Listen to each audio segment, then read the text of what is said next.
திருச்சியில் திருமணம் செய்து கொள்வதாக கூறி இளம் பெண்ணிடம் உல்லாசமாக இருந்துவிட்டு ஏமாற்றிய நபரை போலீசார் தீவிரமாக தேடி வருகின்றனர்.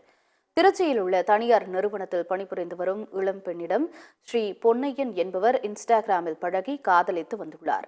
இந்த நிலையில் ஸ்ரீ பொன்னையன் அந்த பெண்ணை திருமணம் செய்து கொள்வதாக கூறி உல்லாசமாக இருந்துள்ளார். இதில் அந்த இளம்பெண் கர்ப்பமானதாகவும் பொன்னையன் வற்புறுத்தலின் பேரில் கர்ப்பம் கலைக்கப்பட்டதாகவும் கூறப்படுகிறது. பின்னர் தான் ஏமாற்றப்பட்டதை அறிந்த இளம்பெண் ஸ்ரீரங்கம் அனைத்து மகளிர் காவல் நிலையத்தில் புகார் அளித்துள்ளார்.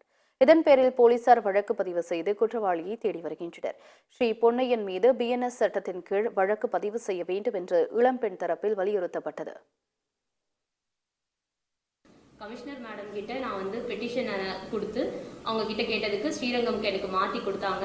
அவங்க சொன்னதன் மூலமா அங்கே வந்து என்ன ஏதுன்னு கேட்டு எனக்கு எடுத்துக்கிட்டாங்க. அங்கேயும் பார்த்தீங்கன்னா FIR போடுறதுக்கு 8 நாள் என்ன அலைய வச்சாங்க.